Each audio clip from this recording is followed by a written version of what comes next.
Hello বন্ধুরা, দেখো আমি ঘুম থেকে উঠেছি। এবার থালা বাসনগুলো মেজে আনবো। দেখো থালা বাসনগুলো ধুয়ে নিয়ে এসেছি। আমার শরীরটা আজকে খুব একটা ভালো না, পায়ে খুব যন্ত্রণা করছে। অনেক দিন ধরে মাছ খাওয়া হয় না, তাই আজকে একটু বাটা মাছ নিয়ে এসে আমি কেটে ধুয়ে নিয়ে আসি। এই যে বাজার নিয়ে এসে বেগুন, ঝিঙ্গা, টমেটো আর কুলেখাড়া শাক। কুলেখাড়া শাক কে কে খেয়েছো কমেন্টস করো আমাকে। আলু দিয়ে ভাজা করলে হেভি লাগে পেঁয়াজ দিয়ে। মাছের জন্য ঝিঙ্গা আলু কেটে নেই। আমি মাছ কেটে ধুয়ে নিয়ে এসেছি। নুন হলুদ মাখিয়ে রাখবো।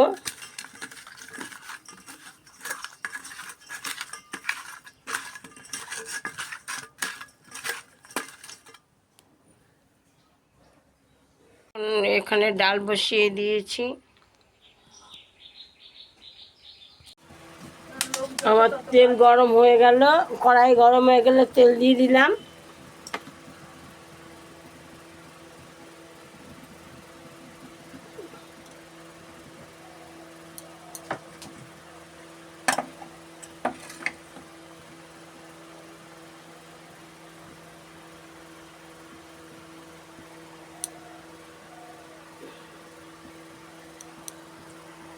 এবার মাছটা ছেড়ে দিলাম, লাল লাল করে ভেজে নেব।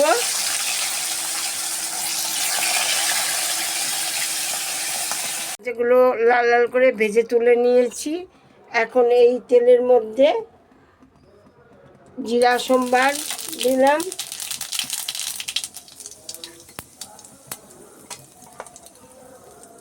আলুগুলো দিয়ে দিলাম,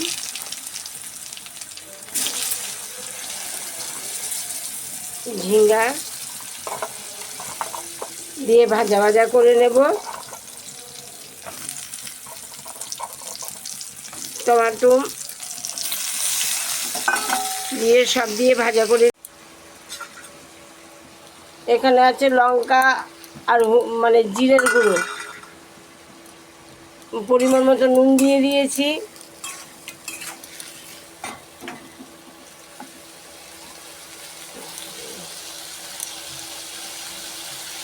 এই যে পরিমাণ মতন হলুদ দিয়ে আমি আর একটুখানি কষিয়ে নেব।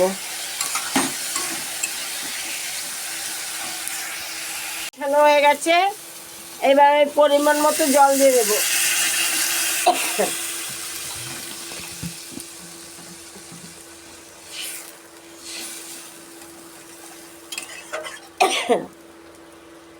একটা তরকারি রান্নাতে অনেকবারই ঝোল ফুটে গেছে, আমি এবার মাছগুলো দিয়ে নামিয়ে নেব।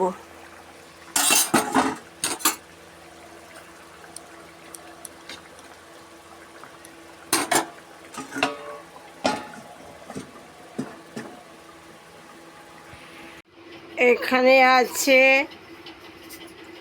ভাত, টমেটোর ডাল, আর আছে বাটা মাছের তরকারি, আর আছে মিষ্টি কুমড়ো আলু দিয়ে শাক করেছি, কুলেখাড়া শাক। এই আছে আজকের মেনু।